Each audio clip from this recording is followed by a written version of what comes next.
Hello friends, welcome to my channel food safety and regulatory.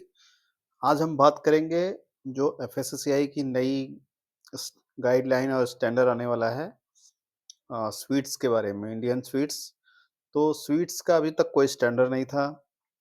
पहले FSSAI ने sweets और नमकीन की कैटेगरी लाई, जो कैटेगरी 18 बोला जाता है। और उसके बाद एफएसएसएआई अब तैयारी कर रहा है स्टैंडर्ड लाने का। ये आपका एफएसएसएआई स्टैंडर्ड बनाएगा जितनी भी मिठाइयाँ आती हैं उसका।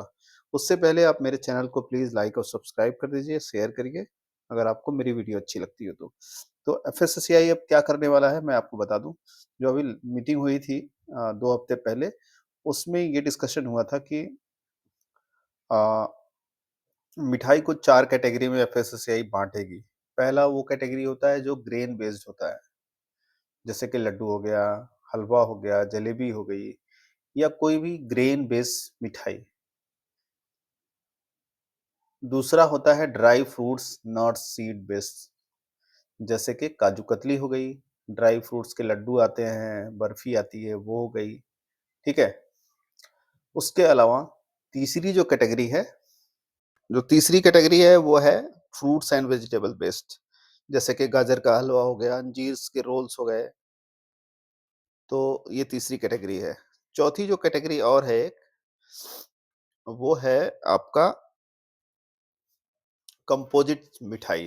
कंपोजिट मिठाई में आ जाता है आपका जैसे मैसूर पाक है, खीर हो गई आपकी और घेवर हो गए, ये सारी कंपोजिट स्वीट्स में आती हैं। तो ये आपकी चौथी कैटेगरी हो गई। तो dry fruits based sweets, grain based sweets और आपके fruits and vegetable based sweets and आपके मिल्क बेस्ड स्वीट्स। तो ये सारी कैटेगरी हो गई। और उसके अलावा अब जो कैटेगरी आती है उसके हिसाब से स्टैंडर्ड बनते हैं, जैसे कि मिल्क बेस्ड हो गया, नॉन मिल्क बेस्ड हो गया, कंपोजिट मिठाई हो गई, मिल्क बेस्ड स्वीट्स आपका जैसे रसगुल्ला हो गया, पेड़े हो गए, जो भी मिठाई बनती है मिल्क से।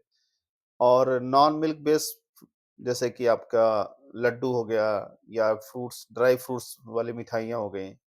और कंपोजिट में आ जाता है जो सब मिला-जुला के बनाया जाता है। तो इनके स्टैंडर्ड आपके निकाले जाएँगे, जैसे कि एसिड वैल्यू है, इनसॉल्युबल वैल्यू और आरएम वैल्यू हो गया, बीआर वैल्यू हो गया, फ्री फैटी एसिड्स हो गए।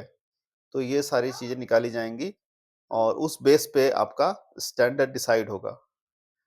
तो अभी जो एफएसएसएआई है, अभी इसको ड्राफ्ट फ़ेज़ में रखा हुआ है। अभी लोगों के स्टेक होल्डर्स के जो मिठाई बनाने वाले यूनियन हैं, उनसे, आपसे, हर किसी से फीडबैक लेगी एफएसएसएआई। जो भी पॉसिबल चीज़ें होंगी उसके बेस पे फिर ये स्टैंडर्ड निकल के आएगा, बनाया जाएगा। तो अभी से आप तैयारी कर लीजिए। आगे आने वाले समय में आपको एफएसएसएआई के स्टैंडर्ड के हिसाब से मिठाइयाँ बनानी पड़ेंगी अगर आप मिठाई बनाते हो तो।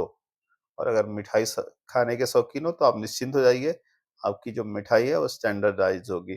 कई बार क्या होता है कि काजू बर्फी आपको मिलती है, उसमें काजू की जगह आपको उसमें एडल्ट्रेशन भी मिल जाता है, जैसे कि पीनट्स का एडल्ट्रेशन है, ताकि उसको कॉस्ट कम किया जाए या शक्कर ज़्यादा डाल दी जाती है, ठीक है? तो ये सारी चीज़ें ग्राहकों के लिए फ़ायदा हो जाएगा, स्टैंडर्डाइज़ हो जाएगी। और जब चीज़ें स्टैंडर्डाइज़ होती हैं तो थोड़ी-सी महँगी भी हो जाती हैं, तो ये बेचने और बनाने वालों के लिए हो जाएगा। तो ये था इस वीडियो में। अगर आपको ये वीडियो अच्छी लग रही हो, तो प्लीज़ मेरे चैनल को लाइक और सब्सक्राइब करिएगा। Thank you.